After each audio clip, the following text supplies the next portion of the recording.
하나님께서 오늘 우리들에게 주시는 말씀은 우리 신약성경 288면 고린도후서 4장 7절에서 12절까지의 말씀입니다. 신약성경 288면 고린도후서 4장 7절에서 12절까지의 말씀을 제가 봉독합니다.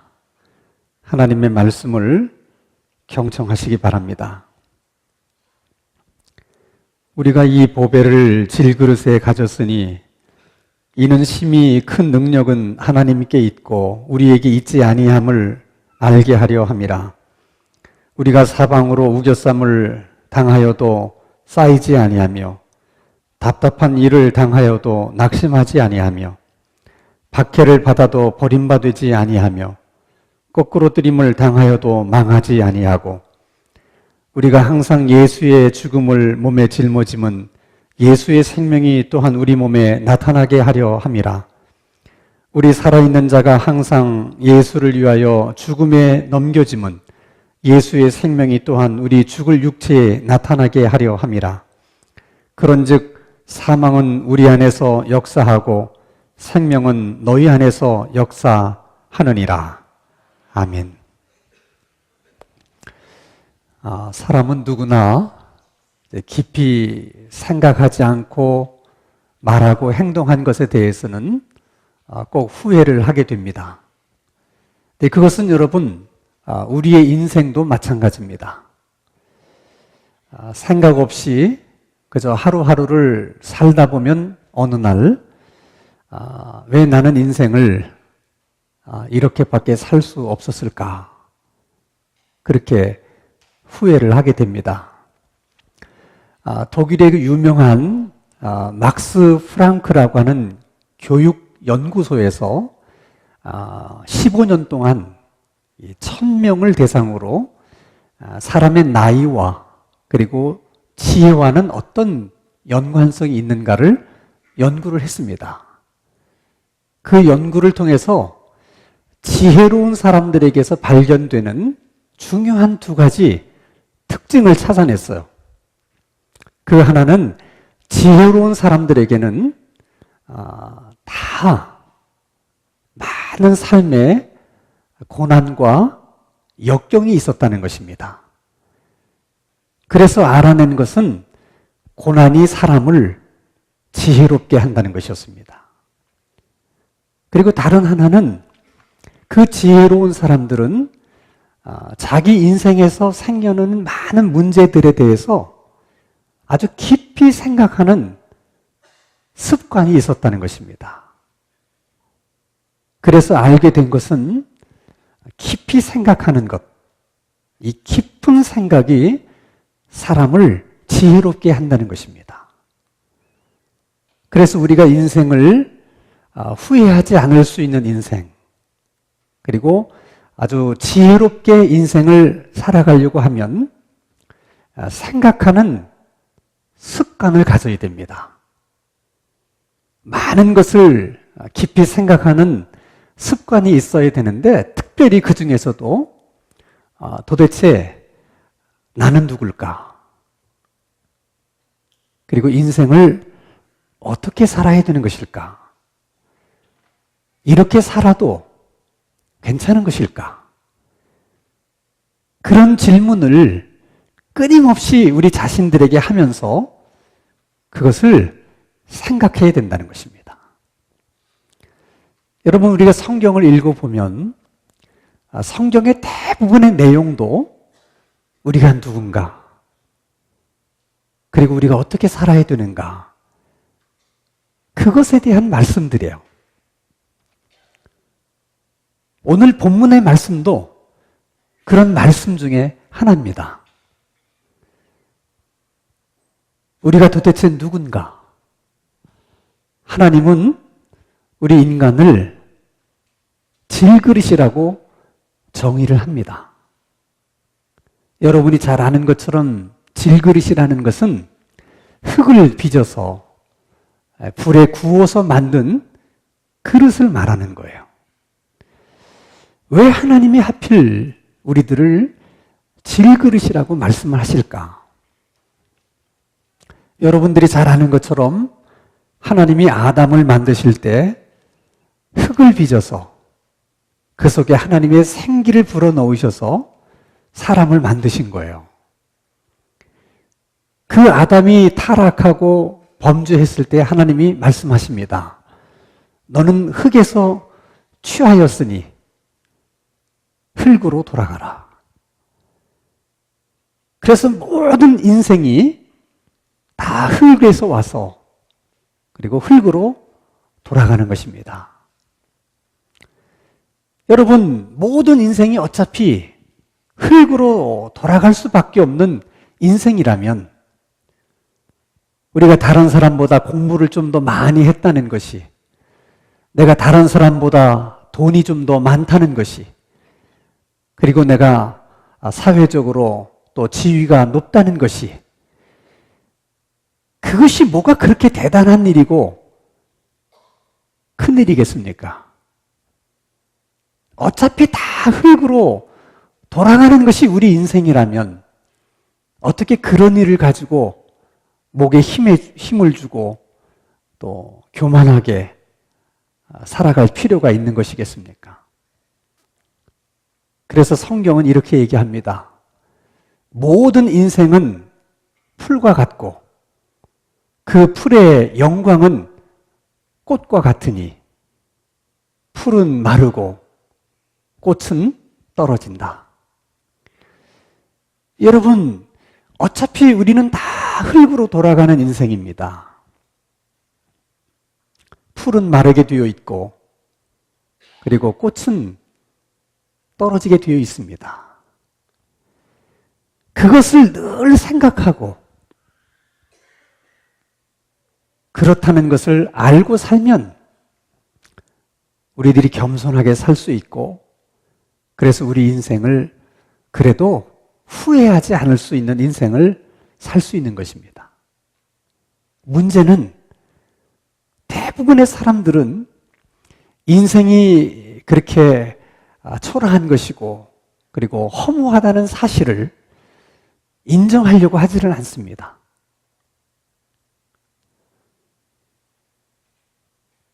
질그릇 같은 인생이지만 그래도 그 질그릇을 잘 치장을 하면 왠지 질그릇이 은그릇도 될 수 있고 그리고 금그릇도 될 수 있을 거라는 환상을 갖습니다.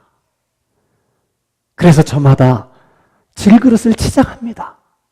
어떤 사람은 열심히 공부를 해서 좋은 학벌로 치장을 하기도 하고, 어떤 사람은 밤낮으로 열심히 살아서 돈을 많이 벌어서 그 부유함으로 자기의 질그릇을 치장하기도 합니다. 또 어떤 사람들은 어려운 난관을 다 극복해서 사회적으로 지위도 얻고 또 명성도 얻어서 그것으로서 질그릇을 치장을 합니다. 그리고는 내 그릇은 다른 사람 그릇과 다르다. 내 그릇은 보통 질그릇과 다른 그릇이다. 그것을 내세우고 그것을 자랑하는 맛으로 그렇게 인생을 살아갑니다. 평생을 그 질그릇을 치장하는 일에 올인했는데 어느 날 그 질그릇에 금이 가고 그 질그릇이 깨지게 되면 그분의 인생도 금이 가고 그분의 인생도 깨지게 되는 거예요. 그래서 질그릇을 치장하려고 올인해서 사는 사람은 누구나 어쩔 수 없이 인생을 후회할 수밖에는 없는 것입니다. 그래서 하나님이 예수를 믿는 우리들에게는 이렇게 말씀하십니다. 그 질그릇을 위해서 살지 말고 그 질그릇 속에 담긴 보배를 위해서 살아라. 그 질그릇 속에 담긴 보배는 예수님을 말하는 거예요. 그 예수님을 우리가 어떻게 우리 질그릇 같은 우리 안에 담을 수가 있게 되었는가? 우리가 복음을 처음 들었을 때 우리가 하나님 앞에서 우리가 죄인인 것을 고백하고 우리가 죄인이기 때문에 저에게는 구주가 필요합니다. 구세주가 필요합니다. 저는 하나님이 보내신 예수님이 저의 구세주인 것을 믿습니다. 이제부터 나는 내가 내 삶의 주인이 되어서 살지 않고 나를 구원해 주신 예수님을 주인으로 그렇게 삼고 그렇게 살겠습니다. 그러니 예수님, 내 마음속에 오셔서 나를 주장해 주시고 내 삶의 주인이 되어 주십시오. 그렇게 기도했기 때문에 우리가 질그릇 같은 우리 안에 예수님을 담을 수가 있게 된 것입니다. 여러분, 질그릇 안에 아무것도 담은 것이 없는 사람은 아무것도 담은 것이 없기 때문에 어쩔 수 없이 질그릇을 위해서 살 수밖에 없지만은 그 질그릇 안에 보배를 담고 있는 사람은 입장이 다르잖아요. 우리는 그 보배를 위해서 얼마든지 살 수 있잖아요. 그런데 문제는 보배를 담고 있기는 하지만은 많은 그리스도인들이, 많은 성도들이 그 보배를 위해서 살지 못한다는 거예요. 왜 그럴까?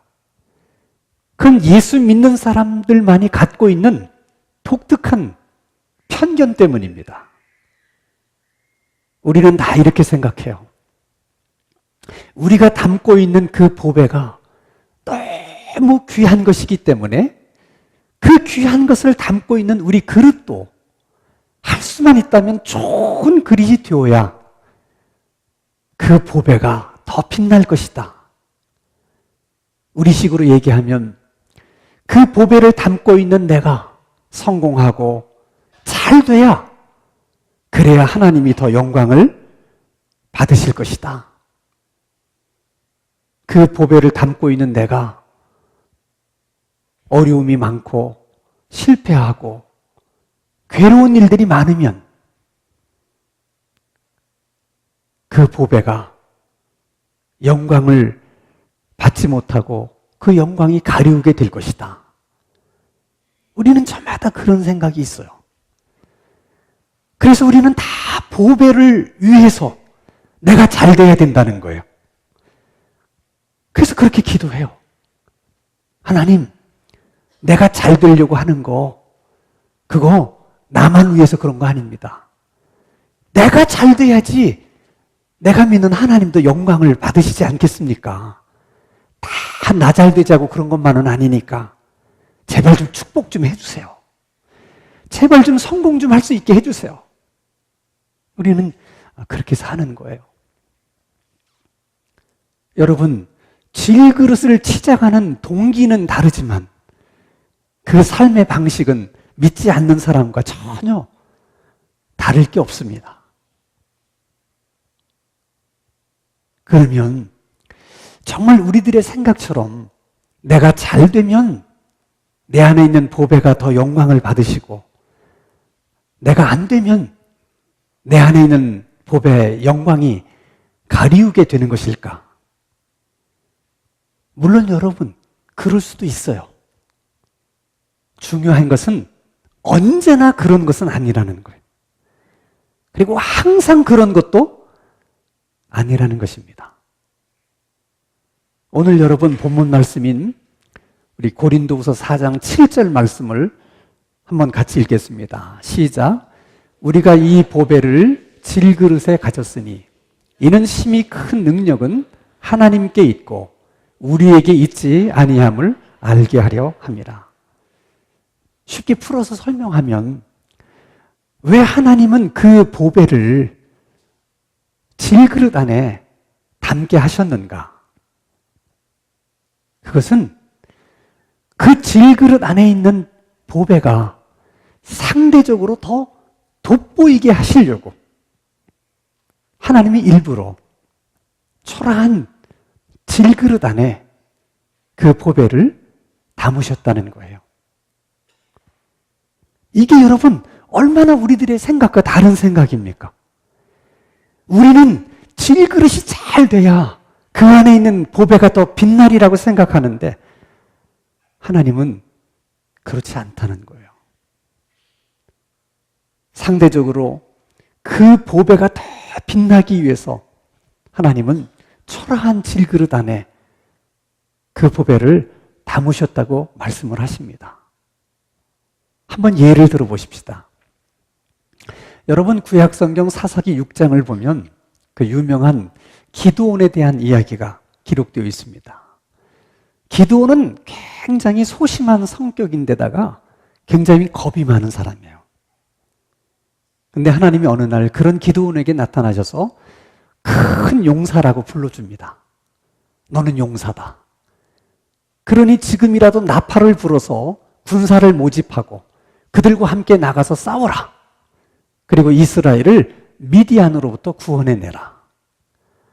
하나님이 아무리 그렇게 말씀하셨지만 기드온은 워낙 소심하고 겁이 많은 사람이니까 그 하나님의 말씀을 받아들이지 않습니다. 그런 기드온을 하나님이 끊임없이 설득해요. 그리고 네가 나가서 싸우기만 하면 너는 이길 수 있다 하고서 하나님이 증표까지 보여주십니다. 그렇게 하나님이 기드온을 설득을 하고 또 증표까지 보여주시니까 기드온이 어쩔 수 없이 나팔을 붑니다. 그랬더니 싸움에 나가겠다고 모인 사람이 32,000명이 모였어요. 적은 10만이 넘는 병력입니다. 32,000을 가지고 10만도 훨씬 넘는 적들과 어떻게 싸워서 이길 수가 있겠습니까? 그래서 기드온은 또다시 주저하면서 하나님 앞에 이렇게 얘기합니다. 하나님, 이 32,000명을 데리고 나가서 싸워서 이길 수 있겠습니까? 그렇다면 나에게 이길 수 있다는 확실한 증거를 보여주십시오. 그러면 제가 나가서 싸우겠습니다. 그리고 마당 한복판에 양털 한 뭉치를 갖다 놓고 하나님 밤에 이슬이 내릴 때 이 양털 뭉치에만 이슬이 내리게 하시고 마당에는 이슬이 내리지 않도록 해주십시오. 아침에 일어나 보니까 정말 마당은 뽀송뽀송한데 그 양털 뭉치는 꽉 차니까 물이 나올 만큼 이슬로 젖어 있었습니다. 아니 하나님이 이렇게 확실하게 보여주셨으면 뭐 주저할 게 있습니까? 나가야지. 그러나 두려움이 많았던 기드온은 선뜻 나가지 못합니다. 그리고 하나님 앞에 또 이렇게 기도합니다. 하나님, 제가 믿음이 없어서 그런 거니까 책망하지 마시고 한 번만 더 보여주십시오. 이번에는 이슬이 내리는데 마당에는 다 이슬이 내리고 이 양털 뭉치에만 이슬이 내리지 않게 해주십시오. 그랬더니 정말 하나님이 그렇게 해줬습니다. 2번씩 분명한 증거를 보지 않았습니까? 그래서 마음을 추스리고 용기를 내서 싸우려 나가려고 하는데 하나님이 이렇게 말씀하십니다. 32,000명이 좀 많은 것 같으니까 혹시 전쟁에 나가는 것이 두렵다고 느끼는 사람은 다 그냥 집으로 돌려보내라. 그 기드온이 가서 얘기합니다. 두려우신 분 계십니까? 다 집으로 돌아가도 좋습니다. 그랬더니 32,000명 가운데 22,000명이 돌아가고 10,000명만 남았습니다. 32,000을 가지고도 두려워서 2번씩이나 하나님 앞에 증거를 보여달라고 구했던 기드온인데 10,000명을 데리고 나가서 어떻게 싸우겠습니까? 정말 두려워하고 있는 기드온에게 하나님도 이렇게 말씀하십니다. 그 10,000명도 내가 보기에는 많은 것 같다. 그러니 그 10,000명을 다 신학가로 데리고 가라. 그리고 가서 어떻게 하는지 그때 내가 얘기를 해주겠다. 그래서 그들을 다 시냇가로 데리고 갔어요. 그때 사람들이 물을 먹는데 어떤 사람은 무릎을 꿇고 이렇게 손으로 물을 떠먹는 사람이 있고 그냥 땅바닥에 엎드려서 물을 마시는 사람도 있고 하나님이 이렇게 먹는 사람과 그냥 입을 대고 먹는 사람을 한번 따로 세워봐라. 그래서 이렇게 먹는 사람 이쪽에 모이고 그냥 엎어져서 물 먹는 사람 이쪽에 모여라 하고 이렇게 모이게 해봤더니 무릎을 꿇고 이렇게 떠먹는 사람은 300명, 그냥 입 대고 먹은 사람은 9,700명. 하나님이 얘기합니다. 300명이다. 많은 사람들은 이렇게 생각해요. 왜 하나님이 9,700명을 놔두고 300명을 선택하셨을까? 군인이란 모름지기 언제 적의 공격을 받을지 모르니까 경계심이 있어야 된다. 그러니까 물을 마실 때도 엎드려서 물을 마시면 안 되고 무릎을 꿇고 이렇게 물을 떠먹인 그런 사람이야 군인 정신이 투철한 사람들이다. 그래서 하나님이 300명을 선택하신 것이다. 그래서 사람들은 그 300명을 기드온의 300명 용사라고 얘기를 해줍니다. 근데 정말 그런가? 그렇지 않아요. 정말 그들이 군인 정신이 투철했기 때문에 하나님이 그들을 선택했다면 하나님은 처음부터 기드온에게 그렇게 얘기를 했을 거예요. 다 시냇가로 데리고 나가서 물을 먹여보면 이런 놈도 있고 이런 놈도 있는데 땅바닥에 엎드려서 물 파셔 마시는 놈은 군인으로서 자격이 없다. 그러니까 이런 사람을 선택해라. 그랬을 거예요. 근데 하나님이 그렇게 하지 않은 이유가 있어요. 그것은 물을 마시러 가서 어떤 쪽이 쪽수가 적고 어떤 쪽이 쪽수가 많으냐 그걸 보려고 그러는 거예요. 그 일부러 쪽수가 적은 쪽을 선택하라는 거예요. 이유는 단 하나입니다. 이 전쟁에서 이기게 됐을 때 혹시라도 기드온이 탁월한 지도력과 전략으로 우리가 승리하게 됐다. 그 300명의 용사가 용맹하게 싸웠기 때문에 이 전쟁에서 이기게 됐다. 혹시라도 그렇게 생각하는 사람이 있지는 않을까? 하나님은 그걸 생각하시는 거예요. 이 싸움에서 이기게 된 것은 누가 봐도 이건 하나님이 이기게 하신 것이다. 그거를 확실하게 하시기 위해서 일부러 하나님이 300명만 데리고 나가서 싸우라고 하신 거예요. 이것은 확실히 하나님이 하셨다. 그것을 말씀하고 싶으셔서 질그릇 안에 보화를 담는 것이고 질그릇 중에서도 전혀 치장하지 않은 그런 질그릇들을 하나님이 사용하시는 거예요. 그런 하나님의 마음은 구약이나 신약이나 오늘도 동일하신 마음이세요. 그래서 여러분 신약에 보면 고린도전서 1장 26절을 한번 같이 보겠습니다. 시작. 형제들아 너희를 부르심을 보라. 육체를 따라 지혜로운 자가 많지 아니하며 능한 자가 많지 아니하며 문벌 좋은 자가 많지 아니하더라. 쉽게 이야기하면 예수 믿는 사람들 가운데 학벌 좋은 사람도 많지 않고 부자도 많지 않고 사회적으로 지위가 높은 사람도 많지 않다는 거예요. 전혀 없다는 얘기는 안 하셨어요. 많지 않대.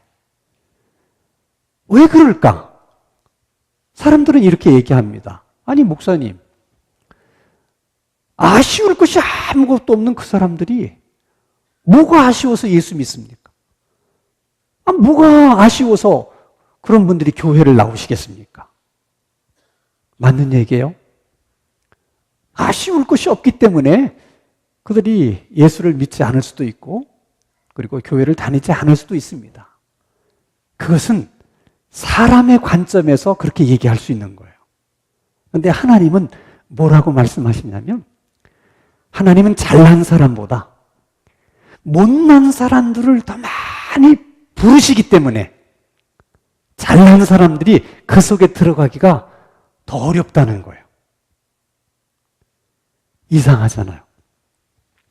우리 생각에 학벌이 좋은 사람, 사회적으로 지위가 있는 사람, 돈 많은 사람, 이런 사람들이 교회에 와서 교인이 돼야 교회를 위해서도 힘이 되고 하나님 나라를 위해서도 뭐 큰 도움이 되지 않겠습니까? 그게 우리들의 생각이에요. 근데 하나님은 그렇게 하지 않으신다는 거예요. 왜? 고린도전서 1장 29절을 봅니다.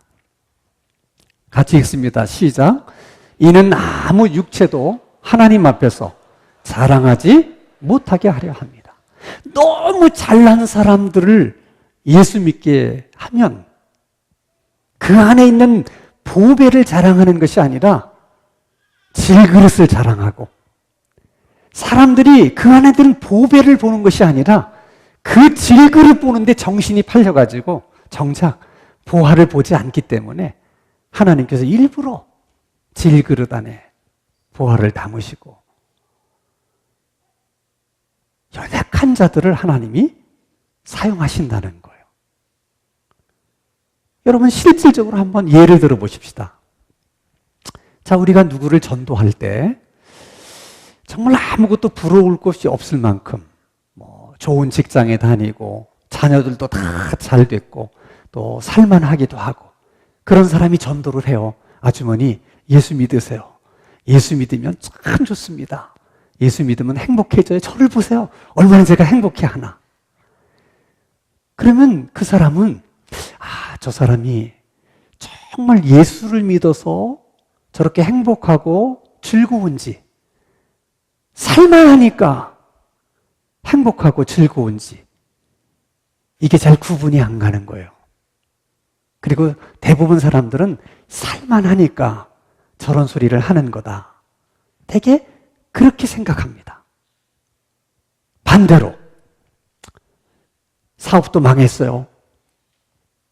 애들 가운데도 잘된 애들도 없어요. 이래저래 다 어려움이 있어요. 그럴 때는 우리가 전도할 용기가 안 생겨요. 왜? 사람들이 이렇게 얘기할까 봐. 아니 뭐 예수 믿어가지고 뭐 사업도 망하고 자식들도 다 그렇게 안 될 밖에는 누가 예수 믿냐? 예수 믿어서 너처럼 되려면 누가 예수 믿겠냐? 꼭 사람들이 그렇게 얘기할 것만 같아서, 그래서 우리는 그럴 땐 전도를 못해요. 근데 여러분, 예수 믿지 않는 사람들이 우리가 망한 그 사건만 보는 게 아니라는 거예요. 그들은 우리가 안 된 상황, 그것만 보는 것이 아니라 그런 상황 속에서 우리들이 어떻게 사는가, 어떤 자세로 사는가, 어떤 태도를 가지고 사는가, 그걸 본다는 거예요. 자기들이 생각하면 저 정도 되면 아우, 술 안 마시고 못 살지. 저 정도 되면 속 터져가지고 뭐 완전히 미치든지 말든지 뭐 그럴 텐데. 근데 어떻게 저런 지경에 그래도 감사하고, 아니 어떻게 저런 지경에 두 다리를 뻗고 잠을 자고, 어떻게 저런 상황 속에서 입에서 찬송가가 나와. 사람이 모자란 거야, 성격이 좋은 거야,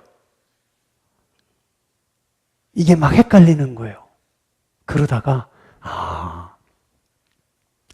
저 사람이 저런 지경에서도 저럴 수 있는 것은 저 사람이 예수를 믿기 때문에 그렇구나, 신앙 때문에 그렇구나, 그런 것을 그들이 생각해내는 거예요. 그리고 그들이 봅니다. 배운 것도 별로 없는 것 같은데, 가진 것도 별거 없는 것 같은데, 그런데도 예수 믿는다고 저렇게 좋아하고 저렇게 즐거워하고 저렇게 행복하는 걸 보니까 내가 예수 믿으면 얼마나 더 행복할 수 있을까?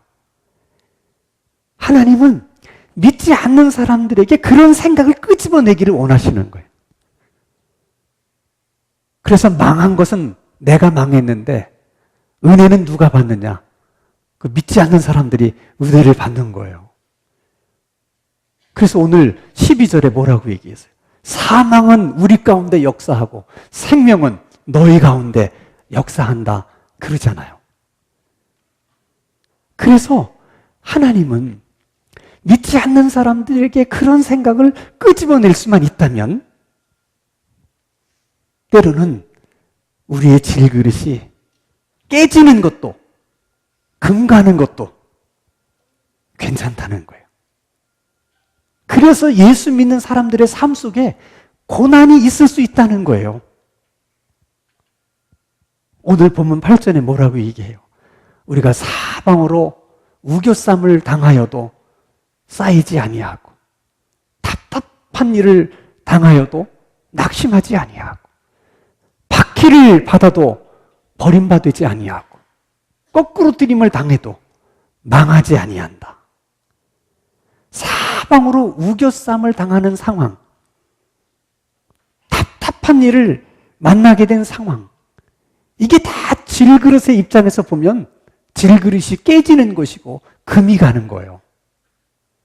근데 놀랍게도 하나님이 뭐라고 말씀하시냐면 그래도 망하지 않는다는 거예요. 그 말씀은 너희들 망하라고 질그릇을 깨트린 것이 아니고 너희들 망하라고 질그릇에 금가게 하신 것이 아니라는 거예요. 하나님이 그 질그릇을 금가게 만드시고 깨지도록 허락하신 것은 그래서 너희 안에 있는 보배가 더 잘 드러날 수 있기 때문에 그래서 하나님이 그런 어려움도 고난도 우리들에게 주신다는 거예요. 그래서 여러분 인생을 살다가 어려움을 당했을 때 여러분들의 질그릇에 금가고 깨졌을 때 그저 어떻게 하면 빨리 깨진 그 부분을 어떻게 하면 빨리 떼올 수 있을까? 어떻게 하면 질그릇이 깨지기 전으로 돌아갈 수 있을까? 그런 쪽에만 몰두하시거나 그런 것만 기도의 제목으로 기도하지 마시고 오히려 그랬을 때 정말 내 안에 예수님이 있기는 있는 것일까? 그리고 정말 내 안에 믿음이 있는 것일까? 하는 것들을 확인해 보는 기회로 삼으라는 거예요. 왜냐하면 우리가 잘 나갈 때는 그 보배가 우리 깊숙한 곳에 숨겨져 있어서 정말 예수님이 우리 안에 있는지 확실히 알 수가 없는 거예요. 내가 정말 믿음이 있는 사람인지 확실히 알 수가 없어요. 질그릇이 금가고 깨져봐야 그게 보이는 거예요. 그리고 여러분, 내 안에 있는 그리스도를 더 돋보이게 하시려고 그것을 더 잘 드러나게 하시려고 하나님이 허락하신 고난이라면 내가 어려움을 겪고 있을 때 어떻게 하면 내가 겪고 있는 이 어려운 상황을 정말 주님을 더 돋보이게 할 수 있을까? 어떻게 하면 내 이 어려운 상황을 주님을 보다 잘 드러낼 수 있는 기회로 삼을 수 있을까? 그것을 많이 생각하고 그걸 위해서 오히려 기도하셔야 돼. 그래야 답답한 일도 잘 풀려지는 줄로 믿습니다.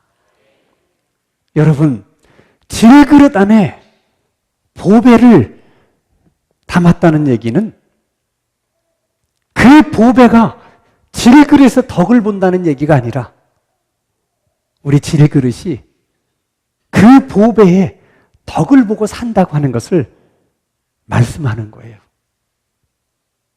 우리가 세상에서 그래도 높임을 받고 인정을 받고 이만큼 살 수 있는 것은 우리 안에 있는 예수 그리스도의 덕인 줄로 믿습니다. 그래서 우리는 늘 예수님을 닮고 사는 사람은 그 예수님에 대한 감사한 마음이 있어야 되고 늘 감격하는 마음이 있어야 돼요. 그 덕에 살기 때문에 우리 삶의 의미와 보람도 질그릇에 있는 게 아니라 우리 안에 있는 보배에 있는 거예요.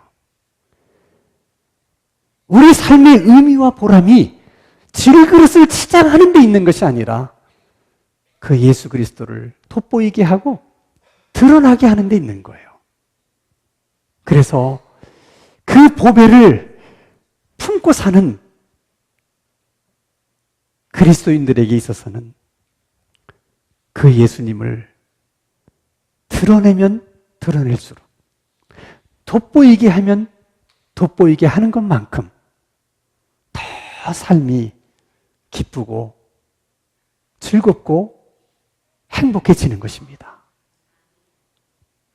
바라기는 이 행복을 우리의 삶 속에서 다 경험할 수 있게 되기를 바랍니다. 그런 것을 경험할 수 있도록 우리 하나님께서 정말 질그릇을 위해서 사는 것이 아니라 우리 안에 있는 보배를 위해서, 그리스도를 위해서 살아갈 수 있도록 그런 은혜를 이 아침에 우리 모두에게 주시기를 주님의 이름으로 축원합니다. 기도하겠습니다. 거룩하신 하나님 아버지, 우리 안에 예수님이 계신다는 사실이 얼마나 큰 하나님의 은혜이며 얼마나 우리에게 영광스러운 것인지를 다시 한번 깊이 깨닫게 되는 은혜를 주셔서 그 예수님 때문에 늘 감사하며 감격하며 살아가는 저희들의 삶이 되게 하여 주시옵소서. 예수님을 위해 사는 것이 우리 삶의 의미요 보람이 되게 해주시고 그것이 우리의 행복이라고 고백할 수 있는 우리 모두의 삶이 되게 하여 주시옵소서. 예수님의 이름으로 기도하옵나이다. 아멘.